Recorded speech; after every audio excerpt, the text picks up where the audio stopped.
Fala galera, beleza? Sejam bem-vindos aí a mais um vídeo do nosso canal. O vídeo de hoje a gente vai trocar uma ideia sobre o RBRY, fundo de papel aí da RBR. Mas primeiro, antes da gente falar do relatório em si, eu quero começar falando da emissão, que eles soltaram um fato relevante, vai ser uma oferta pública.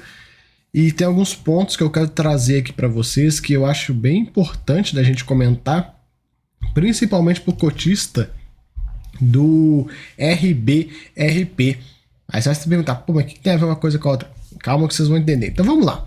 Soltaram esse fato relevante aqui de querer fazer uma oferta pública de 250 milhões de reais, uma oferta aí de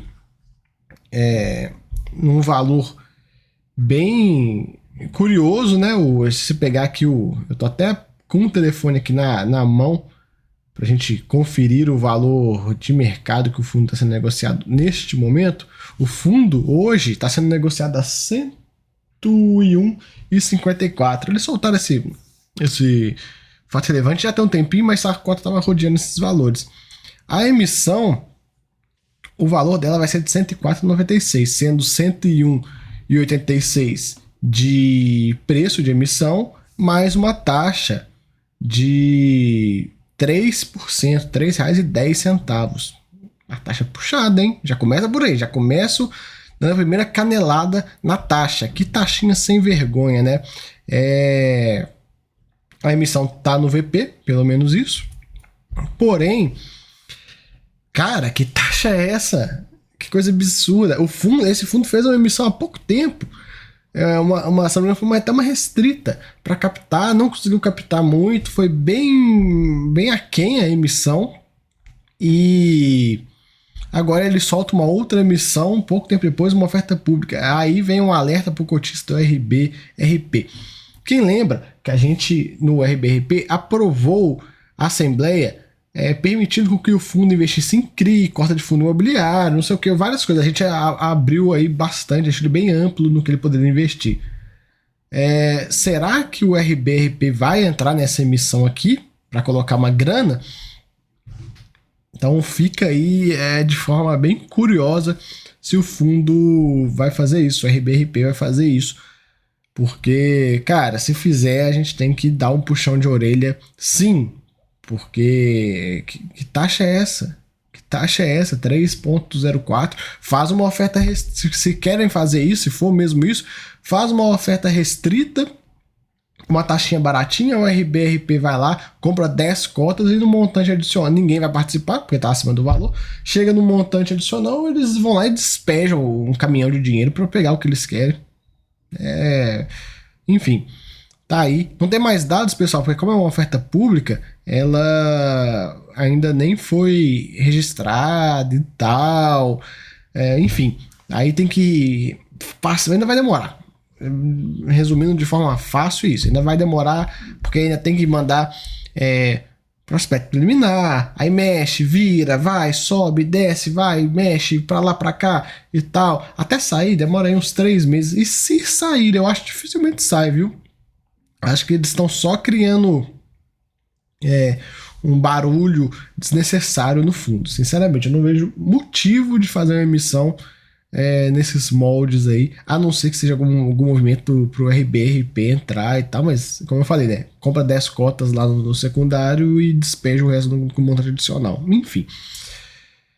Vamos lá. Ele fez algumas movimentações, 20 milhões nesse CRI MRV e PCA, 30 milhões no MRV CDI. Ele comprou aí os dois. E eu vejo como é curioso, né? Os gestores ainda entrando em posições IPCA+, com tudo indicando pra gente que a gente vai ter um movimento de deflação nos próximos meses. Eu acho curioso. O gestor até faz um comentário sobre isso. Ele fez algumas vendas, vendeu o KNIP, fez um ganho de 3 centavos por cota, vendeu parte de CPTS com ganho de 1 centavinho por cota e vendeu aí 500 mil reais em outros fundos imobiliários. Ele está com uma estratégia de secundária ativa de CRI. O que ele está fazendo? Ele está reciclando a carteira. O fundo distribuiu em 41 um yield de 18%, e ele coloca que para os próximos meses, mesmo com a inflação baixa, o fundo continuará sendo um bom pagador de dividendos, principalmente pelos seguintes motivos: 41 portfólio está indexado ao CDI, reserva acumulada de 51 centavos e resultado acruado, né, de 56 centavinhos. Aí eu pergunto para você, o que é o bom pagador na sua visão? Porque na da gestora é uma, na minha vai ser outra, na de você que está nos assistindo aí vai ser outra. Então eu fico curioso o que seria um bom pagador. Ele pagou esse 1,41, acho que dificilmente mantém esse patamar de distribuição, dificilmente. Pela DRE a gente já viu que ele utilizou um pouco das reservas.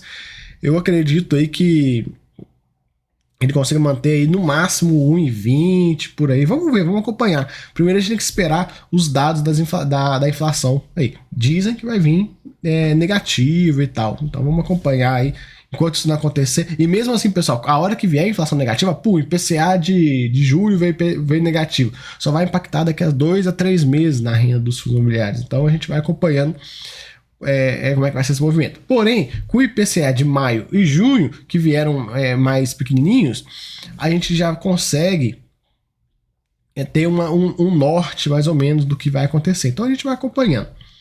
O fundo tem suas 29 operações aí, praticamente 400 milhões de patrimônio líquido. Ele está dividido entre CDI e IPCA, e CDI mais 4,5, taxa boa, e IPCA mais 8,4. Resultado de 1,41, um yield de 1,4, e nos últimos meses pagou R$13,37. Tá legal, tá ruim não. Um ponto, pessoal, que eu sempre falo desse fundo e vou continuar falando, é que, minha visão, não faz sentido existir ele e existir o RBRR. Para mim são dois produtos muito parecidos. Continuo aqui na tecla batendo para juntar esses dois fundos em um só. O cotista teria a ganhar, né? Você teria ganhar. O RBRR tem 1 bi, esse aqui 1.400, viraria um fundo de 1 bi 400, já ficaria mais uma musculatura um pouco melhor. As taxas estão aqui meio puxadas, né? Meio puxadas, dá 1.3 de taxa total o RBR. Vamos acordar aí, porque depois vem alguém querendo fazer um takeover aí no seu fundo e tal, e aí depois fica aquela briga, mas isso aqui o mercado não aceita mais não. Vamos reduzir essa taxa, hein? Essa aqui então, essa aqui não deve nem existir. Então, acho que nesse momento aí que a gente tá vendo, tá na hora de alinhar um pouco os seus cotistas, né? Já basta a emissão com essa taxa horrorosa que ninguém vai participar. E aí coloca uma taxa de performance dessa aqui e essas taxas de gestão de administração fica difícil, né? Acho que dá bem para reduzir, para deixar esse patamar em 1% total, né? Enfim, vamos lá. Agora a coisa de ESG, nem passo por isso, que isso é irrelevante, nem deveria ter esse negócio de informação no relatório, sinceramente, porque a gente quer entender do fundo, né? Isso aí, ok, mas tudo bem. A única coisa do comentário macro dele que eu vou falar é a questão de risco fiscal do Brasil, questão daquela PEC tal da PEC Kamikaze, PEC dos auxílios e tal. Vamos acompanhando isso aí. O fundo distribuiu em 41, a gente vê que ele gerou 4 milhões e 400 e botou aí mais 1 milhão para entregar de reserva. Então ele elevou bastante o patamar de distribuição dele em relação aos outros meses. A gente vai acompanhando aí para ver como é que esse fundo vai ficar. Eu acredito, pessoal, que 1,25, 1,20 ele consiga manter aí com certa tranquilidade. A gente tem que ir observando, tem que ir acompanhando. Mas não, eu já deixo, pelo menos a minha opinião, que esse 1,41 a gente não vai ver ele de novo no semestre. Dificilmente vai ver ele de novo nesse segundo semestre. Pode ser que lá no final, lá em dezembro, pode ser que apareça, mas acho difícil, sinceramente. Vamos ver como é que ele vai utilizar a reserva dele aí, que são 51 centavos, tá com a reserva boa, uma reserva bem vultosa.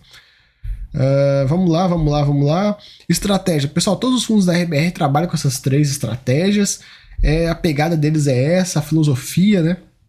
Então a gente tem a estratégia core, que são CRIs aí que ele vai carregar, que ele vai levar, são operações que eles mesmos estruturam. Na parte de tático, são operações que ele compra de forma oportunista, né? Ele compra e, cara, vou girar, ele gira essa operação. Por isso a gente sempre vê ele vendendo um CRI, comprando um CRI e tal, porque é essa estratégia aqui. E liquidez. Como é que tá dividida a carteira dele? A gente já comentou. Aqui um pouco da indexação histórica, né? Legal ele trazer esse gráfico. E a gente vê como que a parcela em CDI já foi até maior e agora está num patamar um pouco menor do que já esteve, né? Curioso isso. Tem até um pouco em pré-fixado, pelo menos ele conseguiu se livrar dos pré-fixados. A alocação do PL por estratégia, a gente consegue ver. Tem muito o que comentar, né? Ele segue bem esse guidance aqui, não foge disso. Aqui uma rentabilidade projetada da carteira, a carteira esse ano é para render 17,12%. Eu já, pessoalmente, eu jogo um pouquinho essa expectativa um pouquinho para baixo por conta da questão da PEC da gasolina lá, que foi aprovada. Isso aí era algo que não foi contabilizado quando fizeram a projeção. Isso aí, pelo menos, é a minha visão. Claro que eles utilizam de projeções aí do IPCA, do CDI, porém, a minha visão todas essas projeções a gente tá vendo que o pessoal tá jogando elas para baixo. E tem essa PEC dos combustíveis que já passou, tem a da energia elétrica, tem uma do etanol que também tá para passar.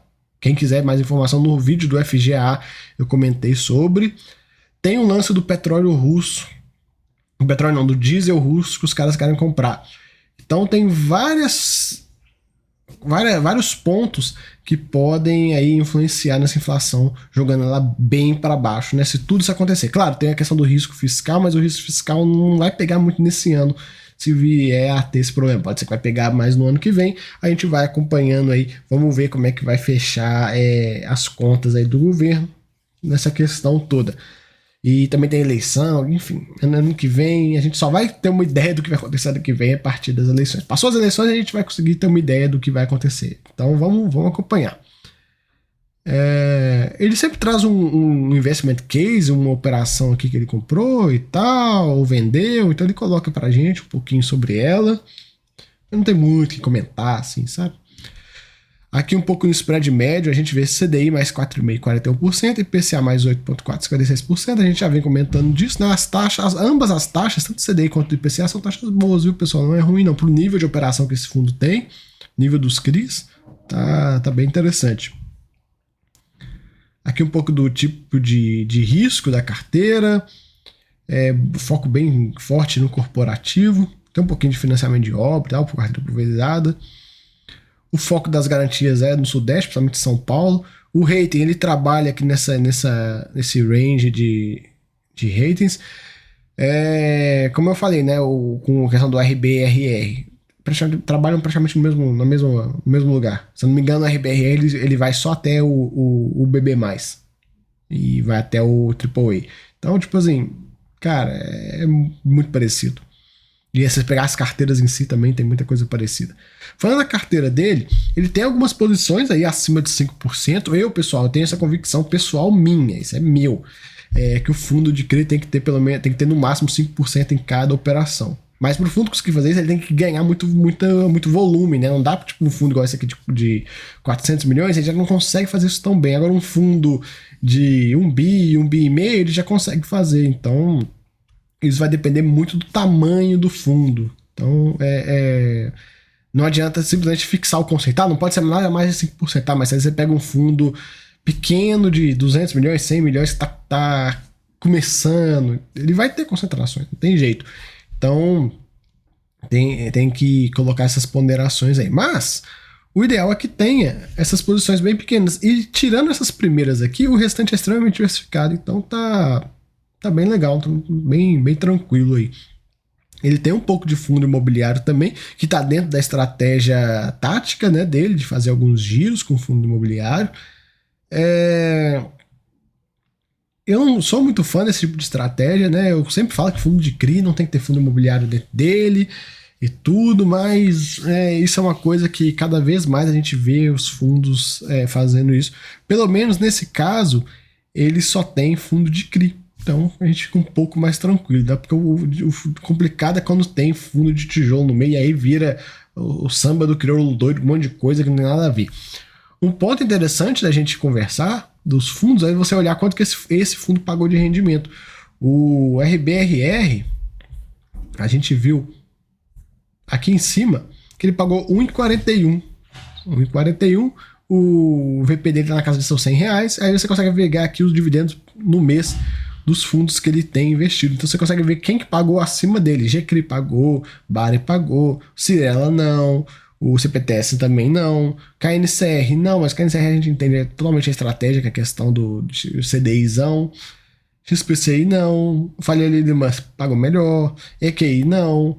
Esse SIG Capital pegou melhor. E o Blue Macau aqui pagou menos que ele.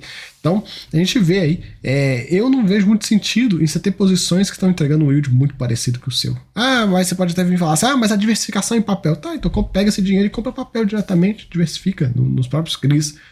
Eu até entendo quando o fundo imobiliário, o fundo de papel, ele tem outros CRIs, outros fundos imobiliários dentro dele, mas são fundos que pagam mais que ele, fundos com uma estratégia um pouco mais arrojada. Aí você entende, fala, não, beleza, o gestor quer se expor uma estratégia um pouquinho mais puxada, e aí, em vez de comprar os CRIs, ele compra diretamente os fundos. Então, tipo, às vezes faz sentido.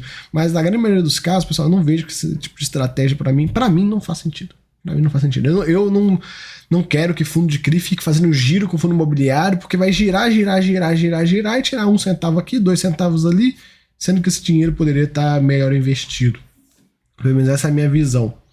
Então, isso aí são visões de mercado, mas eu tenho isso para mim.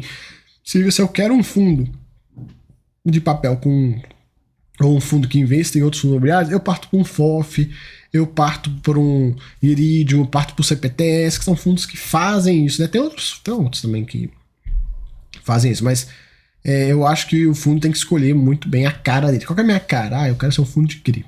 Tá. Não, eu quero ser um FOF com um CRI no meio, que é no caso do Iridium, do CPTS, eles são quase isso, né? Um FOF com um CRI no meio, no caso é um fundo de CRI com um FOF no meio, enfim, entenda do jeito que você quiser. Mas tem esses pontos aí que a gente tem que colocar na balança. Liquidez ele é boa, né? Não tem o que comentar. E aqui no final tem um pouco de cada uma das operações dele, né? Ele coloca aqui um pouco de cada uma. A gente vê uma foto, uma breve descrição. E basicamente é isso, pessoal. Tem muito que ficar comentando. Aqui no final ele explica um pouco dos riscos, né? O corporativo, o pulverizado, o multidevedor e o performado aqui. Então, bem interessante esse financiamento de obra. Então ele dá aí uma explicação bem boa de cada um. Vamos até passar de forma bem breve, ó. Corporativo, concentrar no balanço de único devedor. No caso, uma empresa e tal. Eles vão colocar, ó, fluxo de aluguéis e tudo mais. Pulverizada. O que é o pulverizado? Lastros são os fluxos de pagamento de contratos de financiamento de modelo de home equity, financiamento de aquisição de ativos imobiliários. O que é isso? Você pega um monte de financiamento de pessoa física, empacota isso num CRI e faz um CRI disso. E aí você tem um CRI com uma penca de devedor. Então, basicamente isso. Multidevedor, ó. Operações com edifícios corporativos, parques logísticos, shoppings, onde o fluxo de pagamento do CRI é proveniente de aluguéis de locatários dos ativos. Primeiro nível de pagamento de serviço da dívida proveniente desses aluguéis. A grande maioria das operações possui cobrigação da empresa sólida. Estoque performado. Nesses CRIs, a incorporadora, quadra devedora, adicione as unidades residenciais prontas, né, caso performadas, como garantia. E amortiza a operação conforme a venda dessas unidades, não dependendo do balanço da empresa.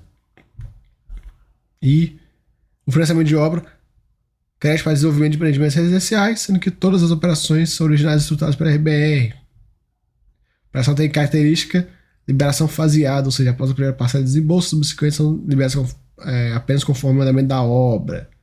Então é isso, pessoal. Ele traz aí legal para vocês pegarem esses conceitos e colocando na cabeça. Tem muito fundo que traz esse tipo de comentário, né? Bem legal.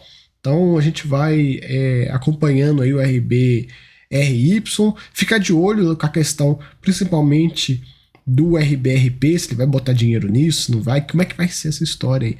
Tô bem curioso. De toda forma, a taxa é horrorosa. Sinceramente, pessoal, o mercado não aceita mais isso. Mas é oferta pública. Tá, fala isso pra Quiné quando ela fez a oferta do KNCA com uma taxa de R$1 e pouco. Então, se querer, consegue taxa barata. É só querer. É só ir atrás, brigar. É um negócio que desgasta. querendo ou não, já conversei até com gestores disso, querendo ou não, é uma negociação desgastante, porque o contador líder vai querer receber a grana dele, aí você vai falar, não, cara, não tem disso mais e tal. Então é aquela coisa, pessoas resistentes à mudança. E a gente do mercado, a gente que tá aqui sendo na qualidade de cotista, analista de fundo imobiliário que tem por aí, seja outros youtubers, quem for, a gente não pode ficar do lado dos caras que estão cobrando a taxa cara, igual eu vejo gente falando. Não, a gente tem que chegar e tem que brigar pela taxa barata. Não venham com aqueles argumentos de sempre foi assim, não sei o quê, mas a emissão desse fundo sempre foi nesses moldes. Cara, a gente tem que brigar pela melhora do mercado. Se a gente não brigar pela melhora do mercado, vai ficar lá o coordenador líder lá de boa, a XP, no caso eu nem sei qual que é o dessa emissão, mas enfim, geralmente quando é caro, geralmente é a XP, né? Vai ficar lá a XP, recebendo grana dos cotistas, os bobão pagando R$3 de taxa e... Cara, não dá. Você tá financiando R$3 de taxa.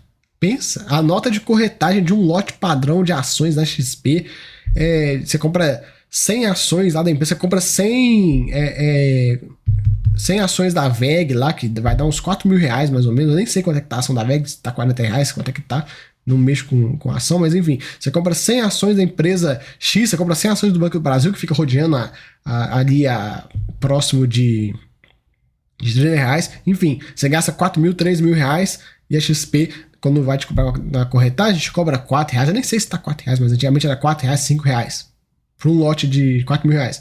E aí vem o cotista do fundo imobiliário, que tem direito a 10 cotas na preferência, aí ele compra R$1.000, 10 cotinhas, e paga R$3 de taxa em cada cota. Cara, tá de sacanagem. Olha o tanto que é rentável o fundo imobiliário, essas emissões, né, para os coordenadores líderes, para as empresas, porque o cara, enquanto isso, um lote de ação de R$4.000, ele tá ganhando R$4, R$5. E no fundo imobiliário, o cara botou R$1.000, ele tá ganhando 30. E aí, vocês vão ficar financiando esta merda. Vocês vão ficar falando que sempre foi assim, não sei o que, ficar repetindo esse discurso. Vão brigar junto pelas taxas baratas. Vão pegar aí, quando tiver uma emissão dessa com taxa abusiva, e deixa feder, deixa esse negócio micar, deixa o gestor passar vergonha. Porque senão o mercado não muda. A gente tem que mudar na marra. Seja vocês, nós, né? Porque eu também sou cotista. Não subscrevendo, deixando a emissão feder, chegando no secundário tendo uma diferença mínima, compra no secundário mesmo, ou nem compra. A gente não pode ficar dando combustível para esse tipo de coisa. E nós, como cotistas, temos que vir brigar dessa forma. E eu, sendo aí a voz dos cotistas, eu vou ir falar, porque eu não vou ficar aí aceitando gente vir na internet falar que, não, mas a taxa sempre foi assim, não, mas não sei o que, mas isso, mas aquilo, botando vários poréns aí, tentando defender uma taxa, sendo que não tem que defender taxa. Taxa cada vez menor. Se você pensar numa taxa de R$3, de 30 centavos, vamos colocar um cenário, estou encerrando o vídeo já, pessoal, uma taxa de 30 centavos nessa emissão, fosse 30 centavos, o cotista que teve aí suas 10 cotas, ele pagou R$3 em 1.000, sendo que o cara que vai investir no caso das ações lá, que paga um lote, ele paga R$4, R$5, tem corretor que nem cobra. Como é que fica, né? Então, o cara paga R$4, leva R$4.000 em ações. No fundo imobiliário, mesmo com a emissão a 30 centavos, o cara leva R$1.000 e paga R$3 de taxa total, né? Se você pegar 30 centavos vezes 10. Então, de toda maneira, aí mesmo a emissão vindo a 30 centavos, é extremamente rentável para os caras ainda. Extremamente rentável, porque se o cara subscrever a mesma quantidade de dinheiro do que um lote de ações aí, ele vai ganhar R$12 em vez de 4. A corretora vai ganhar, né? Então vai ganhar 3 vezes mais com o cotista do fundo imobiliário, mesmo com a taxa de 30 centavinhos. Então vamos continuar brigando pela redução das taxas, vamos continuar aqui defendendo nossos interesses para a gente não ficar mais aceitando esse tipo de postura abusiva aí de emissão, beleza? Fica aí o vídeo, até a próxima, fui!